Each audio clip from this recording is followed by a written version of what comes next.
gimana caranya dokter menyampaikan berita yang nggak enak? Karena kan aku sih udah ngalamin ya, aku beberapa kali dalam keguguran gitu, dokter menyampaikan dan aku bisa menerima lah gitu. Tapi kan namanya ibu-ibu sensitif, kalau aku kan nggak terlalu sensitif orangnya dok. Ya itu yang paling berat, paling itu susah. Itu tugas paling berat dokter. Iya. Bisa nggak sih dok, pada saat USG normal, terus pada saat lahir dia nggak normal dok?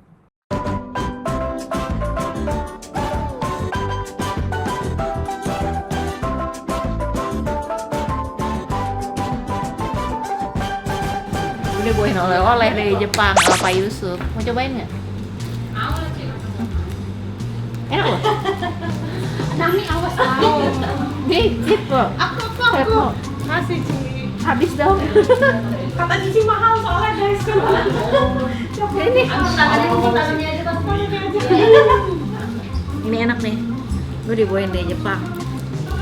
Biar bernutrisi. Makasih ya Pak Yusuf. Asupannya. sih mau kemana? Kita hari ini mau pergi dong. Iya. Mau ketemu dokter. Ini lagi dijual. Enak ya? Dia coba belum sih? Lebih ke sayang. Enak banget. Enak banget. Udah, best. Gue kasih dulu. Pak Yusuf. Awalnya Pak Yusuf. Nah ada satu lagi. Ntar juga hilang deh. Jangan hilang tuh. Gue makan. Kita mau ketemu dokter. Dokter Arif Polim. Kita mau nanya-nanya. Lihat nih. Nanya apa nih? Gede nggak? Udah gede Ci. Mau kalau kalian lantai dua gede. Udah kelihatan maksudnya, udah kelihatan. Aku nggak pernah nih dandan-dandan bikin rambut pakai bandut. Iya kan? Aneh nggak sih? Kayak mermaid Ci. Emang ya? Gila ya, gede banget muka gue ya. Muka gede. Perut gede, semua gede. Gimana dong nih? Jadi kita sendal. Rame amat. Ya kan masuk Cici. Bodyguard. Jaga kalau pakai batu. Oh iya, lagi ini dinasnya hari Senin. Jumat kan berarti. Iya. Yuk, Oh iya, Pak. gua di mana? Enggak, kamu di sini. Sini. Oke, yuk. Ayo. Kemana kita Ci? Kan tadi udah bilang mau ke dokter. Mau ketemu sama dokter. Mau tanya jawab sama dokter Ari. Dokter gue ganteng loh. Kamu pernah ketemu dokter gue belum sih? Ganteng Ganteng kayak yang kan? itu kan. Pak sih. Tom Lembong. Ih, ganteng. Ada yang bilang kayak Nicholas Saputra, ada yang bilang kayak Tom Lembong, ada yang bilang kayak Aktor dong Ci. kalau pokoknya ganteng deh. Oke.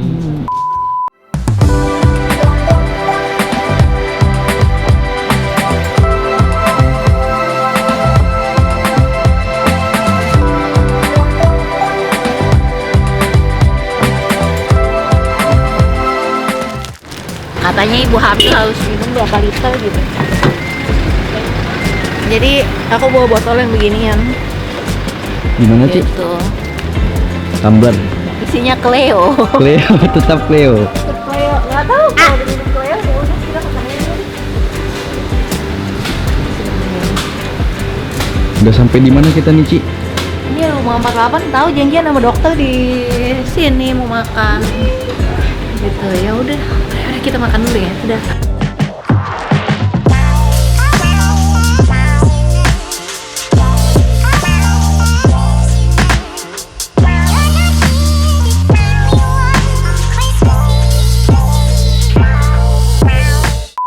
Halo. Jadi pertama kali aku bikin konten sama dokter Aria. Ini dokterku by the way, dokter. Pertama kali. Dokter siapa namanya? Dokter Arif Polim. Gelarnya banyak, jadi nanti tolong Nggak usah, dicatat. Arif Polim aja. Dokter Arif Polim. Nah, terus aku tuh berhasil program hamil dengan Dokter Arif Polim. Jadi aku pengen ngobrol-ngobrol sedikit. Jadi kemarin itu banyak banget dok, aku nanya. Ternyata pada saat aku announce, itu banyak banget yang nanya dan ternyata banyak banget yang ngalamin hal yang sama. Tapi mungkin nggak banyak yang Mengungkapkan ya, dan ngomong mungkin ya. Omongan tentang program hamil, omongan tentang kehamilan, tentang gagal, keguguran tuh kayaknya masih hal yang sangat minim dibahas ya. setuju itu. Iya, kenapa sih dok? Karena banyak juga yang setelah ngomong, saya lihat kok sama ya dok sama saya itunya. Oh kok nggak ngomong? Ya gitu. kan? Oh dia bilang gitu, sama ya kok sama saya gitu. Banyak yang seperti yang itu. pasien dokter banyak, sama ya sama ini. Iya, Oh, saya lihat podcastnya Densu, kok sama ya saya, kok sama ya, kok sama semua, tapi kok nggak pernah ngomong. Ya mungkin stigma kali ya di budaya kita Indonesia ini kalau wanita merasa gagal untuk bisa hamil, untuk bisa punya anak itu pasti kesannya wanita dulu yang menjadi titik fokusnya gitu loh. Padahal belum tentu kan masalahnya di wanita gitu loh. Jadi ya kan belum intinya tentu. tuh kalau ke dokter kandungan tuh nggak harus cewek. Karena kan kita Oh, taunya iya. tuh kayak cowok-cowok tuh nggak banyak yang ke dokter fertilitas lah. Dokter kan Iya. spesialisnya malah di benar-benar fertility gitu kan. Iya. Malah Kalau banyak dokter yang- kandungan ya memang cewek, tapi kalau memang hubungannya dengan fertilitas itu pasti ada pasangan. Oke, berarti kalau Suami istri. misalnya nih dok, ini nih juga aku juga sambil baca-baca kan. Jadi kalau misalnya memang ada mau program hamil tuh kan pasti suami sama istri. Harus. Itu milih dokter tuh berarti memang kalau memang punya kesulitan lah. Itu dokter fertilitas biasanya. Ya itu lebih dianjurkan karena memang kan program itu bisa pasti ada tingkatannya gitu loh, daripada yang basic, ada yang menengah sampai yang advance. Oke. Nah itu jadi setiap dokter juga punya tingkatannya seperti itu. Oh, Jadi kalau dokter fertilitas tuh sampai batas yang mana gitu. Jadi Yang dokter basic. apa advance dong? Ya seperti yang sudah dijalankan Gitu. Iya Seperti kan? itu gitu. Terus aku juga pengen nanya sih dok, jadi aku tuh sebenarnya penasaran nih kenapa dokter bisa mau jadi dokter kandungan, dokter Kandungan. fertilitas segala macem, karena kan kayak ngadepin ibu-ibu itu susah ya dok ya. Iya. Kayak banyak suami-suami, aduh istri saya hamil jadi sensitif, jadi ini. Iya. Tapi udah capek gitu loh, satu aja udah capek. Ini dokter ngadepin tiap hari ya? Dokter saya jujur ya, dokter tuh pasiennya satu hari ketemu antara 30 sampai 40 ada nggak? Ada. Kan ada. 30-40 ibu-ibu setiap hari di-handle caranya seperti apa? Ya itulah makanya penderitaan dokter ya. Tidak gampang menjadi dokter Iya. itu. Pertama harus punya passion. Ya passion pasti melayani. Ya HP ini nggak pernah berhenti 24 jam nggak boleh mati nih. Ya Iya, kan? iya, aku Artinya, waktu pendarahan aku cerita itu. iya itu harus itu dibalas kan. Kadang-kadang kalau ketiduran kalau bunyi ya harus dibalas karena mungkin ada suatu emergency yang kita nggak tahu. Jadi artinya kehidupan sebagai dokter dan juga mungkin istri dokter juga harus memahami gitu loh kan. Banyaknya juga nanya sama istri saya kadang-kadang, kok bisa ya begini gimana? Iya, Ya sih, memang benar. harus memahami gitu loh, memahami pekerjaan profesi yang memang sudah ditekuni, ya kan, passionnya bagaimana. Jadi kalau memang masuk apalagi di bidang kandungan, ya memang kita harus menjalani itu dengan sukacita, dengan hati gitu loh. Jadi happy, kalau nggak rasa tertekan, Jadi dokter happy aja.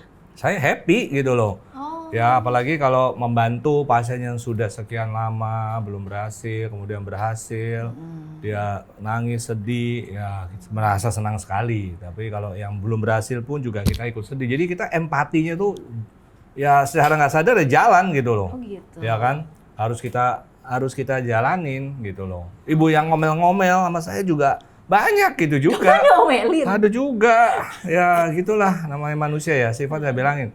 Setiap wanita punya masalah berbeda, apalagi dia kalau kondisi lagi subur, lagi emosi sama suami, kemudian ke dokter menumpahkan segala masalahnya gini, saya begini, saya begini. Aduh, stres juga saya. Oh, gitu. Iya kan? Pasien paling rewel kayak gimana dok? Saya? Banyak. Kalau Jadi aku rewel nggak? jadi Nggak, sebenarnya nggak. Aku termasuk pasien rewel nggak? bukan rewel, kritis. Beda. Bahasanya halus ya. Beda.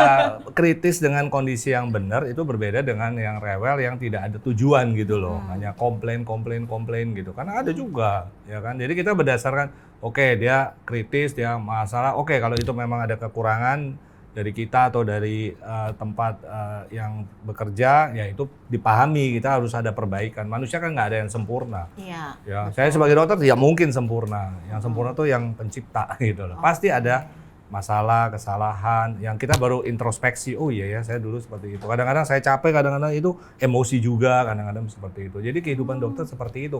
Ya kan, jadi sama seperti kehidupan rumah tangga yang lain, pasti dia punya rumah tangga juga kan, menghadapi istri, ada anak dan segala macam, stres di rumah, menghadapi pasien yang kadang-kadang aduh A sampai Z keluarnya, ya kan. Baru dari pihak istri, belum dari pihak suami, nah beda lagi. Iya ya, capek Jadi juga gitu kehidupannya. Gitu Tapi ya? kalau dijalani dengan enjoy ya kayak seperti sekarang nih saya.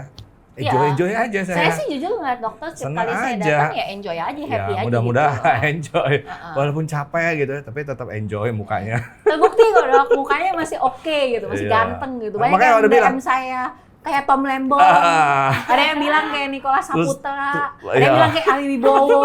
Ini dokter Ali Polim ya, bener ini ya? artis ya. Kok bener ya? Tapi banyak yang ngomong. Kayak, Benar-benar. aduh, aku sampai kayak iya juga ya gitu kan. Ya, jadi resep awet muda itu harus bahagia, senang. Ternyata jadi senyum. dokter obgyn itu bahagia juga ya. Iya tergantung makanya, tergantung. Stres ya stres gitu kan. Gitu. Tapi ya kita harus senyum, harus merasa senang, bahagia gitu. Terus aku pengen nanya dok, selama menangani saya yang kritis itu gimana dok? Olive ya, wah memang harus hati-hati. Kita berjalan kayak seperti di bambu yang harus tahu kiri dan kanan, ya kan?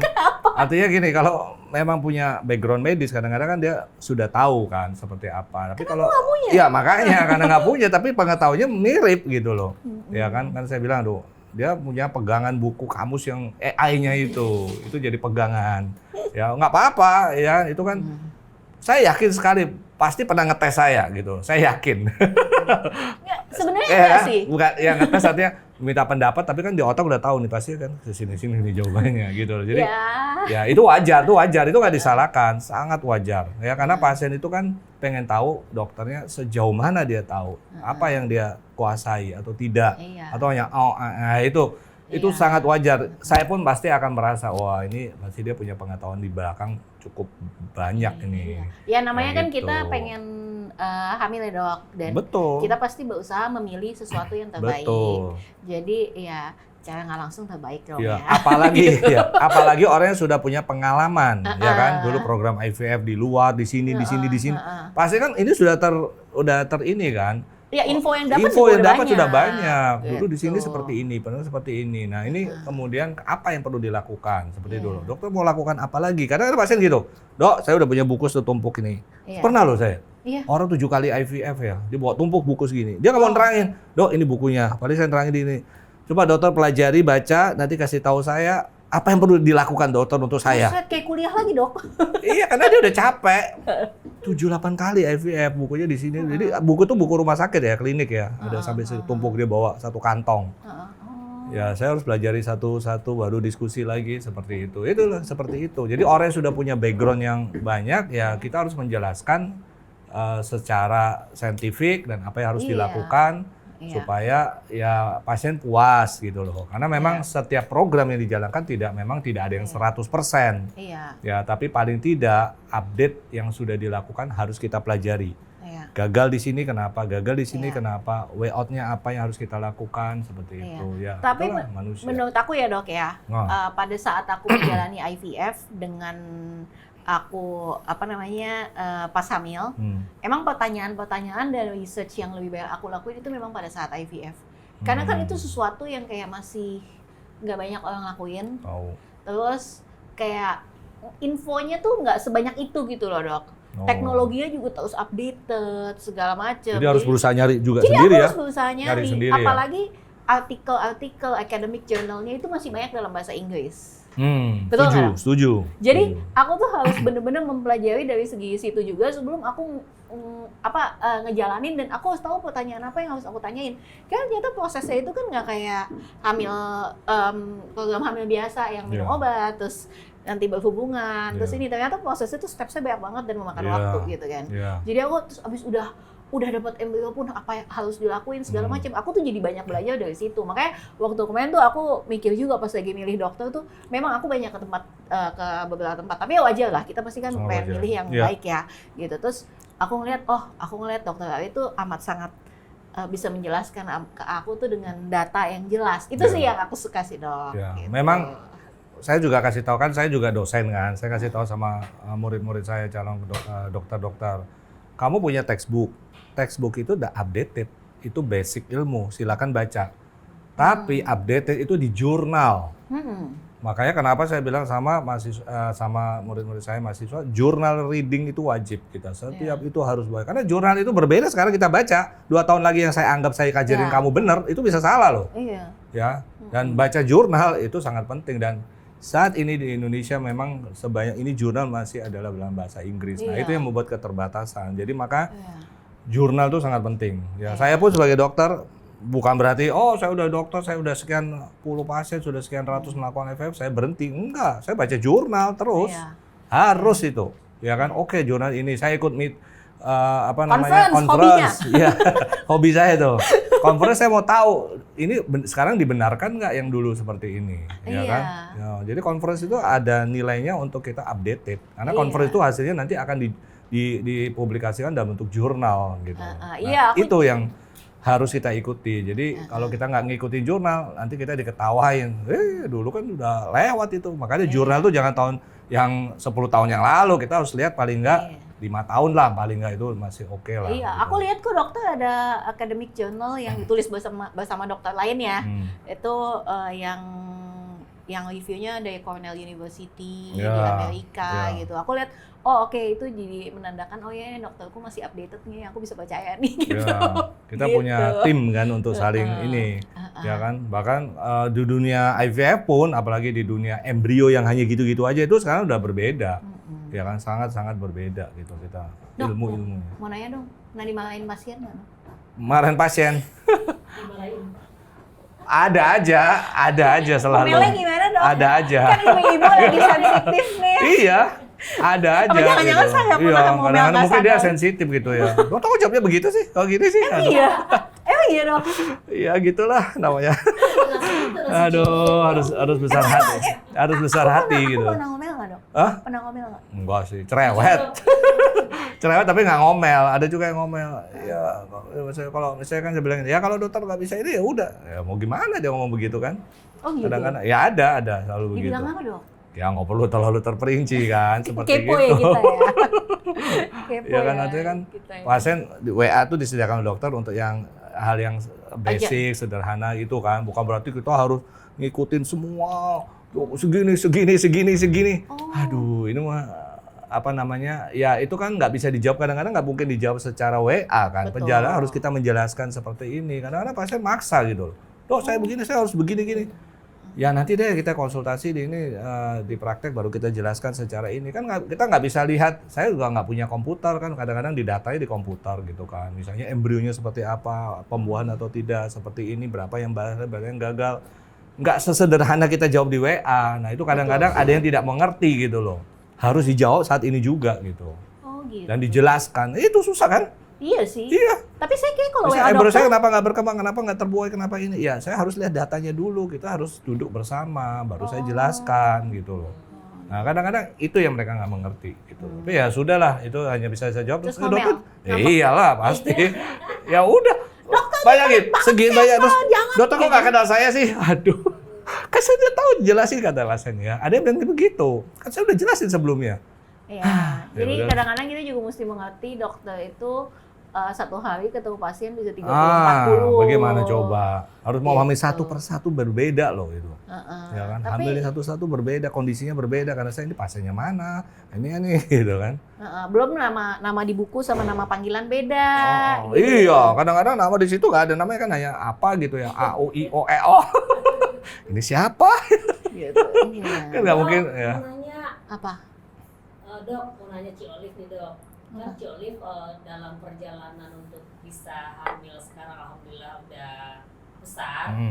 Kan dokter berada selalu sama Ci Olive nih. Pernah keguguran, pernah pendarahan. Oh iya, dari awal loh. Nah, iya. Dari awal. Itu menurut dokter Ci Olive ini orang yang seperti apa? Aduh, mati dah gue. Untuk usaha dia sebenarnya. Ceritain deh, karena banyak Iya. banget pertanyaan orang tuh tanya Gitu ya? ke dokternya karena point of view dokter. Kemarin kan udah sama point of view Bang Denny gitu. Baik. Jadi gini, memang setiap wanita itu punya mental yang berbeda, ya mental yang berbeda. Ya, Olive termasuk orang yang mempunyai mental yang kuat. Saya nggak tahu, karena memang dari kecilnya begitu, ya kan, dari keluarganya seperti itu kan berbeda. Ada wanita yang rapuh gitu kan.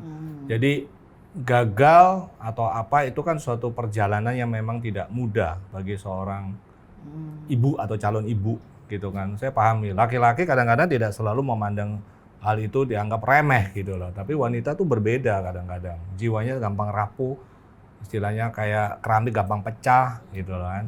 Ada yang gugur sekali terus langsung sedih, nangis, terus akhirnya baru program lagi setelah bertahun-tahun kemudian. Nah, kalau bicara Olive itu orang yang mentalnya cukup kuat baja. Mungkin dia orang yang mandiri kali ya. Dia orang yang sangat mandiri gitu loh. Dia bisa bertahan di ini sendiri. Jadi kan saya ngikutin dari awal kan. Jadi dia pernah hamil, keguguran, nggak berkembang, cacat juga, kelainan, coba gitu seperti apa kan. Cetak ini nggak ada. Nah itu hal yang memang tidak gampang bagi wanita ya. Saya lihat ada sih beberapa pasien saya seperti ini, ada juga. Tapi kalau tadi tanya tentang Olive itu hal yang saya memandang seperti itu. Jadi gagal, berani berusaha lagi, berani mencoba lagi, tapi tentu saja dengan suatu program yang sudah jelas gitu loh. Iya. Nggak mencoba-coba, ya udah saya hamil lagi, saya hamil lagi ya. Nanti hamilnya sampai 7 kali keguguran. Tapi kita harus jelas, oke, problemnya di sini. Kita harus lakukan langkah berikutnya apa supaya mendapatkan lebih baik. Nah itu yang cukup salut gitu loh. Ya pasti mungkin saya dukungan keluarga itu tetap harus ya penting ya, karena kadang-kadang kalau gagal itu tidak didukung oleh keluarga ya, termasuk keluarga besar, suami dan lain-lain, itu jadi akan membuat wanita tuh merasa berjuang sendiri. Nah itu yang menurut saya, janganlah berjuang sendiri karena harus ada dukungan, support, karena itu yang membesarkan hati gitu loh artinya. Ya saya nggak tahu Densu di rumah membesarkan hatinya seperti apa. Gimana? Gimana? Kalian lihat sendiri, dia kayaknya agak cuek-cuek gitu ya. Cuek atau ikut mensupport gitu loh? Ikut mensupport apa cuek sih? Karena setiap orang supportnya kan beda-beda supportnya. Mungkin dalam berdua, nggak bisa dalam rame-rame kan. Mungkin di dalam berdua, misalnya di kamar, gimana mensupportnya, gimana jangan sedih, jangan apa. Kan saya lihat di podcast, aduh kok saya susah banget ya, untuk hamil aja susah. Itu sedih banget dengarnya. Tapi nggak tahu Densu jawab apa ya waktu itu ya? Aku juga lupa dok.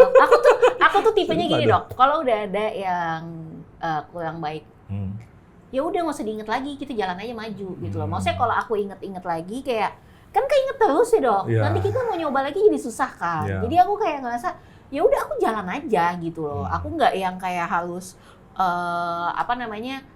aduh sedih, tidur lama-lama, nonton ini segala macem, terus ngeliat, terus nanti sedih lagi. Aku tuh nggak kayak gitu. Ya? Jadi aku tuh ngerasa ya udah kita udah fail, kita harus ngelakuin apa. Makanya aku kan juga sama dokter tuh selalu nanya, oke dok, ini aku kemarin kejadiannya gini, terus nextnya apa yang harus aku ubah gitu.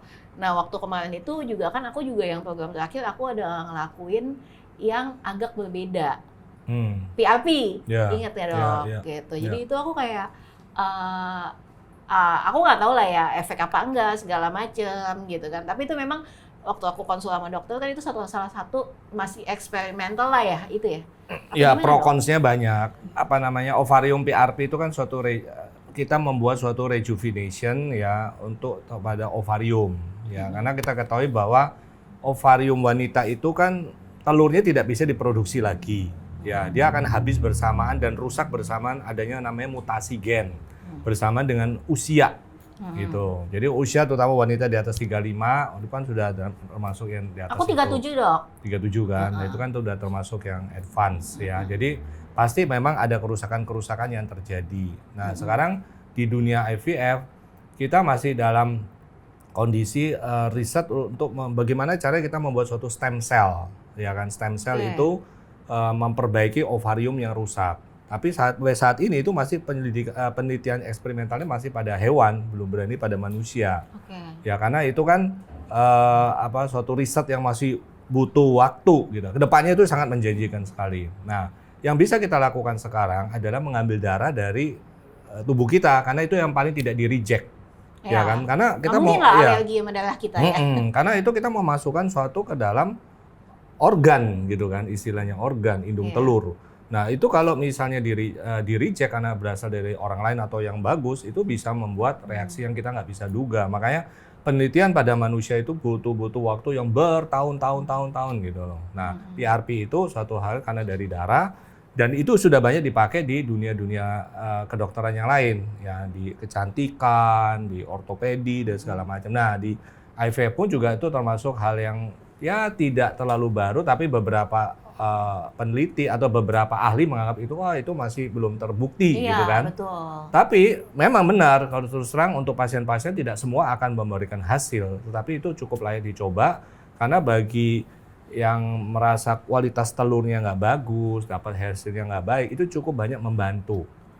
Ya, jadi meremajakan mengganti sel-sel yang rusak sehingga kita bisa mendapatkan telur yang baik, yang bagus, sehingga bisa dipakai untuk menghasilkan embrio yang bagus. Nah, itu jadi PRP memang waktu itu. itu aku sebelum IVF aku udah ngejalanin PRP ya dok ya sama dokter Ali, dan memang aku mencari di Indonesia itu nggak banyak yang dokter yang melakukan itu. Waktu itu dokter Ali juga bilang, tapi ini masih pros and cons ya. Aku bilang nggak apa-apa, aku mau coba karena aku nggak mau main IVF aja tanpa aku mencoba secara maksimal gitu. Terus dicek di jurnal juga.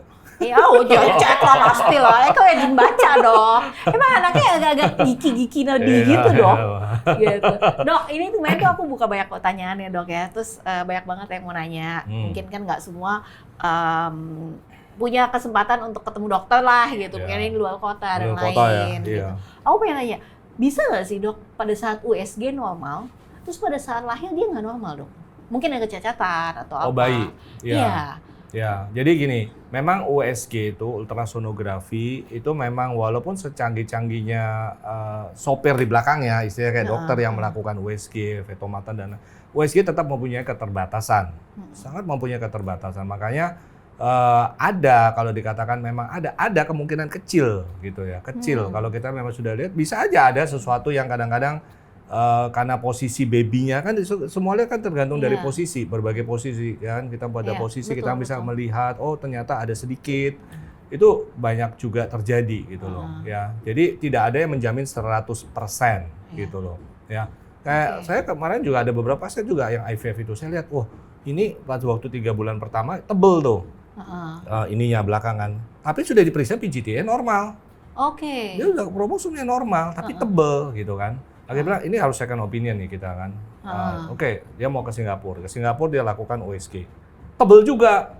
Wah, tengkuknya sama, itu ya, NT-nya ya. Tebel, saya bilang. Wah, dari USG kayak memang benar-benar ini ada indikasi. Tapi PGT-nya yakin itu 100% bagus. Akhirnya saya bilang, ya kalau mau dilakukan di trimester awal, waktu itu 11 minggu deh. Belum 10-11 minggu kan biasanya kita USG ketebalan ini kan. Iya. Jadi ada yang namanya CVS ya namanya. Itu diambil dari tali pusat atau kita lakukan amniosintesis, pengambilan cairan amnion kalau dia sudah di atas 12 minggu. Akhirnya saya bilang ke Singapura kalau memang tebal lakukan amniosintesis atau CVS. Akhirnya dokter Singapura menyanggupi untuk di rumah sakit yang memang khusus feto-maternal gitu loh. Nah kemarin waktu anak yang waktu itu ada kita yang USG ada kelihatan sesuatu kan? Iya kan itu ada cacatan. Itu 11 minggu saya. Saya waktu USG lihat ya ada sesuatu ya. Terus waktu itu gimana? Aku waktu itu NIPT karena waktu itu aku kan memang nggak IVF kan dok. Yang gitu. hamil normal ya. Iya, nah, NIPT makanya, waktu itu ke detect ya. Ke detect. Makanya waktu itu aku juga ke feto segala macam di USG ya memang kelihatan gitu loh. Dan memang waktu itu rujukannya juga lebih baik jangan dilanjut. Karena NIPT memang kelihatan ya, detect ya. Cuman kan kalau misalnya udah PGTA, udah tes yang pakai darah segala macam normal, ya gitu bingung juga ya dok ya. Nah itulah tes, padahal PGTA loh yang dianggap ya memang tidak ada 100%, tapi paling nggak bisa mendeteksi. Makanya perlu periksa-periksa pasien sampai beberapa kali periksa dengan kondisi yang macam-macam. Nah itulah semua penunjang kalau dikatakan gitu loh, penunjang. Gitu. Oke, dok gimana cara menghindari supaya ya mas kan kalau kita udah hamil terus ternyata ada yang nggak enak lah gitu loh, maksudnya kayak ada dideteksi ada kecacatan atau apa, itu gimana cara menghindarinya dok supaya kita juga persiapan lah buat ibu-ibu yang mungkin pengen hamil tapi ya kan kita juga lihat di sosmed banyak juga yang suka curhat, aduh anakku ternyata ada kelainan ini gitu loh, ternyata dengan polusi sekarang segala banyak penyakit ya dok ya. Iya, makanya memang kalau orang mau hamil tuh sebenarnya ada persiapan. Ya, persiapan lebih baik daripada insidental ya nggak ketahui. Ya kalau memang pola hidup kita sehat, semua dua-duanya sehat ya untung dapat kondisi kehamilan yang tidak bermasalah. Tetapi kalau kita ada yang kondisi tidak sehat, ya kan salah satu atau keduanya, nah itu bahaya ya kan. Seperti kan kita harus mencukupi dengan kebutuhan vitamin, ya kan vitamin-vitamin yang untuk mempersiapkan kehamilan, asam folat, vitamin D, ya multivitamin. pola hidup yang artinya cukup istirahat, olahraga cukup, kurangi stres dan segala macam. Karena kalau kita mau hamil tuh suatu journey yang harus panjang loh, ini jahatannya loh. Jangan kadang-kadang orang merasa kalau mau hamil ya udahlah berdoa bukan dapat ya, kalau dapatnya bagus. Ya kan, karena banyak sekali saya temuin juga ya. Sekarang ini banyak usia-usia muda hamil pertama blighted ovum, keguguran. Padahal usia masih muda loh. Iya. Ya kan? Ya kenapa bisa itu terjadi? Saya juga aneh ini, sekarang banyak loh trennya ke situ. Bisa kan orang-orang usia di atas 35, ini anak usia 20-an, bawah 30 itu begitu. Karena apa? Pasti mereka tidak mempersiapkan dengan baik gitu loh. Ya, padahal sadar nggak kalau kita hamil persiapan itu bukan 9 bulan loh. Seumur hidup itu anak. Oh iya ya, berarti kan? memang dengan Mempersiapkan kehamilan itu kan sebelumnya itu demi anak ini berkembang terus sampai seumur hidupnya. Oh, ya mungkin Bukan itu yang hanya orang fisiknya lupa tapi ya. intelektualnya gitu. Iya, mungkin itu yang orang lupa ya, Dok. Gitu. Makanya dokter setiap kali aku datang USG pasti bilang, dengerin lagu nggak? Diajak ngomong nggak? Itu penting loh. Saya tuh bukan masalah cuman mau ngecek hamil kamu doang loh. Saya tuh pengen kamu nanti punya anak, anaknya tuh juga pinter. Oh iya. Perkembangannya tuh jelas. Iya, itu aku jujur pas dokter ngomong itu aku juga mikir gitu. Iya juga ya, kan selama ini aku pikir oh ini hamilnya sehat gitu. Cuma aku nggak mikir tentang kualitasnya nanti pada saat dia hidup dan tumbuh kembangnya seperti Iya, apa dari saat aku intelektual. hamil. Itu aku nggak kepikiran sampai ke situ Betul. gitu loh. Jadi jangan kaget ya kalau nanti lahir dia aktif banget loh ya. Wow, segala macam. Makanya kayak Karena gini. memang ya artinya rangsangan stimulasi yang kita berikan tujuannya supaya lebih baik gitu loh. Dok, mau nanya nih, gimana caranya dokter menyampaikan berita yang nggak enak? Karena kan aku sih udah ngalamin ya, aku beberapa kali dalam keguguran gitu, dokter menyampaikan dan aku bisa menerima lah gitu. Tapi kan namanya ibu-ibu sensitif, kalau aku kan nggak terlalu Iya. sensitif orangnya dok. Iya. Ya itu yang paling berat, paling Itu susah. tugas paling berat dokter. Iya. Iya, Iya. diajarin nggak waktu kuliah dok? Nggak ada. Kita. Nggak ada cara penyampaian itu, ya kan? Jadi ya memang tergantung ini kita apa namanya ya, bagaimana cara kita menghandle emosi dengan lebih apa ya, memahami kondisi pasien gitu loh ya. Artinya ya pasti kita akan terus terang bahwa ini kayaknya ada gangguan perkembangan atau ini mungkin jantungnya ternyata ada masalah ya kan. Ya biasanya oke, kita mungkin coba cek lagi 1 minggu lagi, mungkin kita akan pastikan lagi seperti apa gitu loh. Karena begitu seorang wanita hamil pasti pernah begitu hamil tiba-tiba, wah ada masalah. Saya bilang ada masalah ini, saya udah tahu nih dalam hati udah detak jantung udah meningkat tuh. Dari gitu. saya tuh. Jadi waktu Meningkat, datang dung, dung, USG dung. saya juga saya kan nggak tahu tuh dok, nggak tahu Iya kondisinya. pasti di sini tuh Tiba-tiba udah dokter dung bilang, dung dung dung Iya. gitu udah dalam hati udah keringet dingin ini. Iya. Aduh, sedih banget. Sedih kan? Sedih iya, gitu loh. Saya sedih karena kok begini gitu loh. Tapi ya kita harus menyampaikan secara aktual ya, tapi ya kita beri waktu dia, bukan berarti oke ini nggak apa-apa, hari ini juga harus dilahirkan atau dikeluarkan, nggak begitu. Tapi kita kasih waktu ya untuk emosi dia tenang gitu loh. Iya. Ya pasti dia sedih, dia nangis apa, kadang-kadang begitu langsung nangis, air mata, ya kita kasih tisu lah atau apa ya, itu mau gimana lagi kan, ya kan. Iya sih. Semua yang menentukan kan yang di atas gitu loh.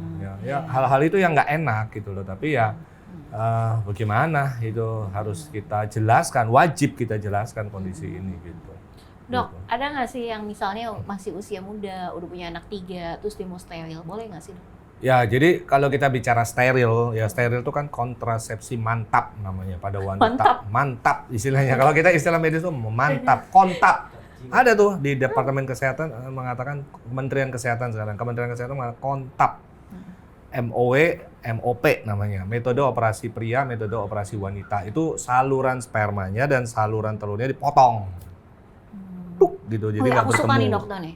Aku mau nanya steril, dijelasinnya langsung cewek sama cowok. Karena bayangan orang tuh, masyarakat kalau iya. steril tuh, artinya Wanita. cewek doang. Ya, nanti kita Ternyata bicara dokter seimbang ya. bicara banyak tuh nanti di belakangnya tuh. Ya, seru itu nanti itu. Jadi kita ada indikasinya. Biasanya ya anak minimal yang anak kedua tuh ya kan diharapkan anak kedua itu usianya paling nggak 2 tahun. Usia ibu paling nggak minimal di atas 30. Oh, Ya. ada aturannya. Ada aturannya. Jadi walaupun dia anak 3 usia masih 25 kita bilang sabar dulu.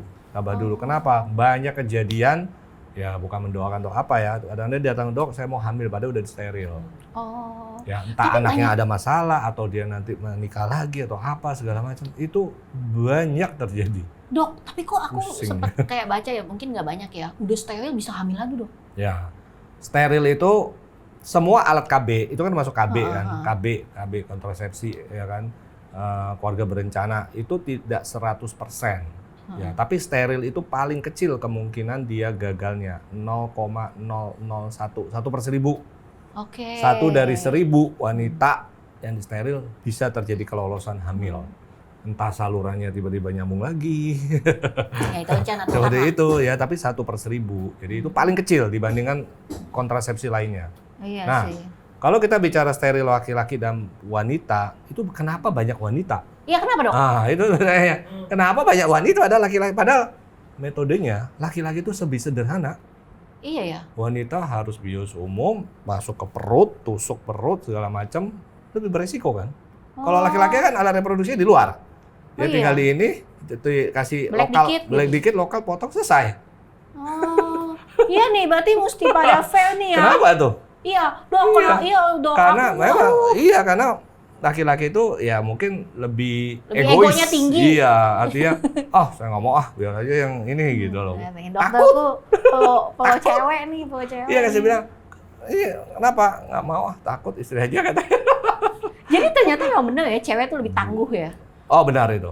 Heeh. Saya sebagai dokter kandungan ya sekian puluh tahun, nah ini kalau dibilang perempuan tangguh itu benar, Oh gitu. benar, Iya. luar biasa wanita itu. Lebih tangguh dibanding Iya, laki-laki. sangat. Iya dong, Dok. Dan Kadang kan multi bisa melakukan apa yang bisa tidak semua bisa dilakukan. Bukan saya laki-laki ya, tapi saya merasa kalau saya lihat secara umum, wah memang wanita luar biasa. Maka ibu kita tuh selalu menjadi pujaan setiap anak kita, bahwa ibu itu adalah figur yang paling Iya. hebat, ya kan? Setuju kan? Kalau ibu kan? Setuju. Karena dia bisa menangani semuanya, bayangin dia masak, dia ini ngurus anak, ngurus keuangan, ngurus itu, ngurus itu. Kalau kita laki-laki tinggal kerja doang, kayak saya tinggal kerja, Bu. Rumah tangga ya udah urusin istri. gitu ya, Dok ya. Itu tuh otaknya banyak. Iya, Maka- otak saya cabangnya banyak, Dok. Maka mulutnya juga banyak. Ke mana-mana. Jadi dokter bisa memaklumi lah ya. Iya, sangat luar biasa. Dok, ada yang wanita. nanya kalau rahimnya miring bisa hamil nggak sih, Dok? Apa itu rahimnya miring? Jadi sebenarnya kalau dikatakan rahim miring itu kondisi yang tidak benar. Ya, Tidak jadi, benar. Jadi gini, wanita itu punya posisi rahim bermacam-macam. Iya. Ada yang ke depan, ada yang ke belakang, ada yang miring kiri, ada yang miring kanan. Itu kondisi yang normal. Jadi kadang-kadang saya sering sebel tuh ngata, dok katanya saya disebutin rahim saya kebalik. Bisa bayang nggak kalau kebalik tuh gimana? Nggak tahu, Dok. Ada yang ngomong gitu. Pernah dengar nggak? Rahim kebalik. Artinya ini maksudnya kepala di atas jadi kepala di bawah gitu. Nggak ada itu istilahnya rahim kebalik gitu loh. Jadi posisi rahimnya ke belakang gitu. Jadi miring itu bukan berarti kalau saya ke belakang saya lebih susah hamil loh. Nggak langsung gitu. Nggak ada yang seperti gitu. begitu. Dok, Maksudnya Dok, gimana? di Maksudnya apa luar sih? negeri, Dok, ini seru nih, Dok. Iya, Di luar negeri ada laki-laki hamil dan melahirkan, itu gimana caranya, Dok? Dokter, kalau bisa saya telepon Lucinta Luna sekarang. Nah, sebenarnya di dunia ini transplantasi rahim tuh ada. Ada, tapi itu masih yang saya tahu terakhir di jurnal tuh di Israel. Hah? Ada. Itu Israel bisa ya. hamil, Dok. Ada. Jadi laki-laki, Kata dia loh ya di jurnal itu ya. Ada, coba lihat jurnal tuh transplantasi rahim itu baru ada di Israel. Tapi bener apa enggak kita nggak tahu. iya, tapi kan kalau aku ngeliatnya Enggak, mungkin- dia bukan laki ini. Dia posisinya memang rahimnya bermasalah. Oh, saya pernah baca tuh, Dok. Iya, kemudian ada transplant gitu loh. Rahim ada- orang lain dimasukin, aku- disambung ke dia gitu loh. Iya, aku tuh ngeliat tuh ada aku cukup sedih sih pada saat aku baca ya di TikTok gitu. Aduh, aku tuh pas lagi ini salah satu beberapa yang pas lagi aku dengar ceritanya tuh aku nangis, Dok. Hmm. Jadi baru tahu juga ada yang namanya MLKH. Wah, itu aku pas lagi Tahu ya? iya, Dok. Karena kan aku suka baca-baca ya, Dok ya. Itu kasus itu benar. Itu aku kayak pas lagi ngebaca, aduh gimana hancurnya gitu loh. Iya, betul, kasihan. Itu masalah Itu bisa penyakit apa, Dok? penyakit bawaan, nggak bisa apa-apa. Namanya aja keren banget tuh orang nyiptain nama itu. Mayer-Rokitansky Kushner-Hauser Syndrome. Wah, keren banget kan? Iya. Tapi Keren maksudnya itu. apa yang bisa dilakukan oleh orang yang ada MLKH? Maksudnya supaya bisa menguatkan. Mungkin udah ada belum Banyak. solusinya, Dok? Solusinya begini. Dia punya telurnya baik. Iya. Ini kasus MRKH ya tadi ya, penyakit bawaan gitu loh. Dia punya telurnya bagus, cuma dia nggak bisa hamil, nggak bisa mens karena memang dia nggak punya rahim. Ya, ya tergantung. Beberapa kali pasien begitu. Saya bilang kalau kamu menikah, kamu harus kasih tahu pasanganmu bahwa kamu tidak akan bisa hamil dari rahim sendiri karena kamu kamu punya telur. Ya telur itu bisa ya kalau kita di luar kan istilahnya kita bisa titip rahim lah, segala Suroget macam, ya. suroget. Nah itu di luar bisa gitu loh. Nah seperti itu kalau memang mau hamil, pasanganmu mau terima atau tidak dengan kondisi ini. Nah yang itulah ditemukan tadi transplant tadi. Rahimnya dimasukkan Nggak, situ aku dia tuh- bisa hamil. Aku tuh berpikir gini dok, memang mungkin di Indonesia aturannya, again dok, aku Ya. sedikit banyak punya background legal, mungkin Ya. di Indonesia secara aturan itu surrogate masih belum boleh. Nggak boleh. Tapi kan memang ada kondisi-kondisi medis seperti itu yang memang ya kalau enggak ya nggak bisa. Itu Ya. gimana dok? Itu aku ngerasa kayak aduh kok nggak fair banget ya based on aturan, sedangkan di luar negeri bisa, tapi kan di luar negeri juga mahal banget. Betul. Kadang kita juga butuh keluarga segala macem gitu kan, nggak semua orang mungkin bisa, tapi Ya. kayak impiannya terbenturkan oleh aturan gitu. Aku ngerti surrogate itu banyak banget di luar negeri, apalagi di Amerika. Banyak juga cuman yang, oh aku mau surrogate supaya nggak gendut gitu kan. Iya Nah, itu pro konnya banyak. Iya. Jadi ada yang memang sesuai dengan jalurnya harus, tapi Iya. banyak uh-uh. disimpangkan. Tapi kalau Hal-hal kayak misalnya gitu dia tadi. kayak MLKH gitu dok, terus dia surrogate, kan itu pilihannya. Pilihan. Mau nggak mau dok, orang Mau, nggak bisa iya. sendiri itu. Betul, nggak ada itu pilihan gitu. Sebenarnya mungkin surrogate untuk seperti itu ya dok ya. Ya itu memang lebih sesuai karena memang indikasi-indikasi yang sangat dibutuhkan kalau dia mau hamil dari kondisi ini ya sendiri kan, dari telurnya sendiri, dari genetiknya dia, itu genetiknya dia kan berarti. Iya. Itu dia. Dok, ini lucu nih dok. Aku pernah dengar dokter punya pasien tertua umur 47 tahun yang berhasil IVF dengan dokter dan sudah kemana-mana dinyatakan susah.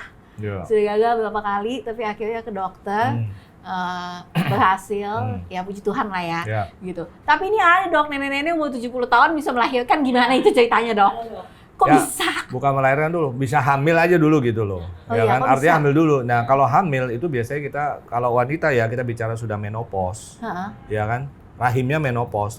Kenapa rahimnya menopause? Dianggap karena telurnya sudah nggak produksi telur. Iya. Nah, kalau kita donor, Heeh. ya kan donor, ya donor artinya bukan telurnya dia. Dia ambil telur lain atau dengan sperma suaminya atau sperma yang lain, dia bisa aja dimasukkan rahim. Rahim itu selama rahimnya bagus, kita bisa kasih hormon, dia bisa berkembang lagi. Oke. Itu makanya ada namanya artificial. Ingat nggak dulu Iya. yang EVT yang artificial, waktu frozen embryo transfer. Artificial seperti itu, Oke. membuat rahim wanita dibuat subur.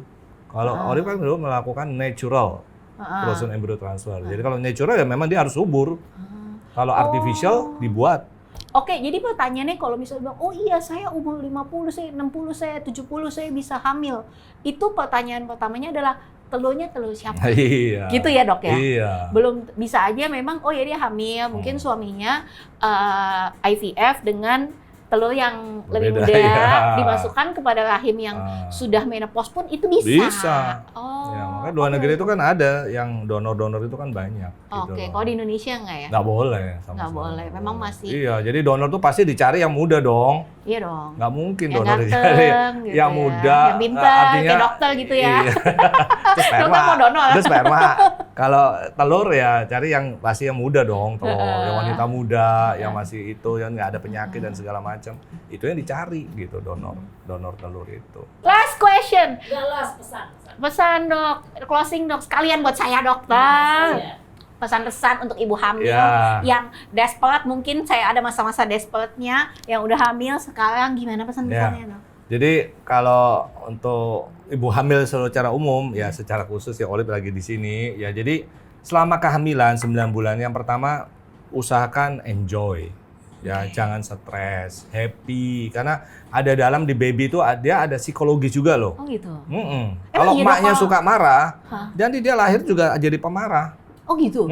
Dok, kalau misalnya mamanya sedih, emang bayinya nangis? Bisa secara psikologis dia nanti dalam kehidupan dia akan lebih banyak sedihnya. Oh, makanya dokter selalu bilang, kamu jangan stres ya, kamu cari happy ya, cari iya. apa. Itu again, untuk panjangnya si Benar, anak. betul. Ya Bukan kalau untuk- misalnya sifatnya sekarang misalnya, karena kan saya juga ngalamin ya, istri punya anak pertama, suka takut.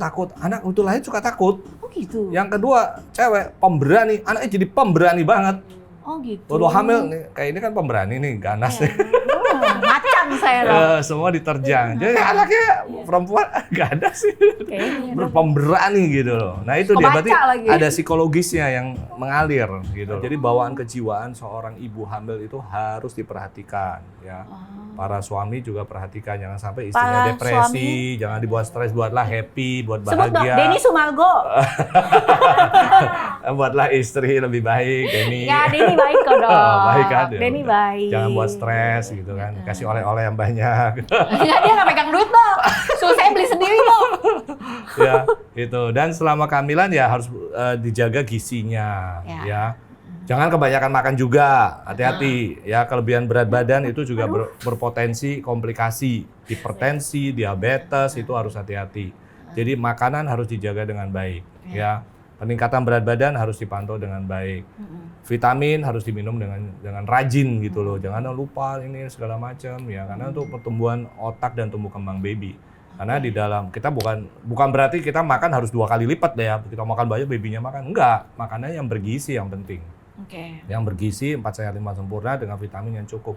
Yang penting tumbuh kembang baby harus diperhatikan dengan baik. Jadi pasti akan dilihat, oh berat badan baby segini nih udah melampaui atau tidak. Kita harus hati-hati turunkan atau kurangi gitu. Ya, dan tidur cukup, istirahat cukup, ya itu sangat penting. Aku mah tidur selalu cukup ya dok ya. Ya itu dia. Jangan stres. Kalau yang bekerja ya ibu wanita karir ya boleh bekerja. Justru orang hamil tuh harus aktif gitu loh. sayang. Jangan duduk di rumah, jangan. Jadi dia harus aktif ya kan, artinya olahraga, jalan, aktivitas, berkomunitas itu. Tapi ya nggak semua orang hamil bisa seperti itu. Kadang-kadang yang rentan, dia perdarahan segala macam ya itu harus dijaga, dilindungi, jangan sampai dia terjadi masalah. Gitu. Iya, sama Ya. aku sama dokter dibilangin tuh harus minum air yang banyak 1 hari 3 liter. Aku ya. minum Cleo dok.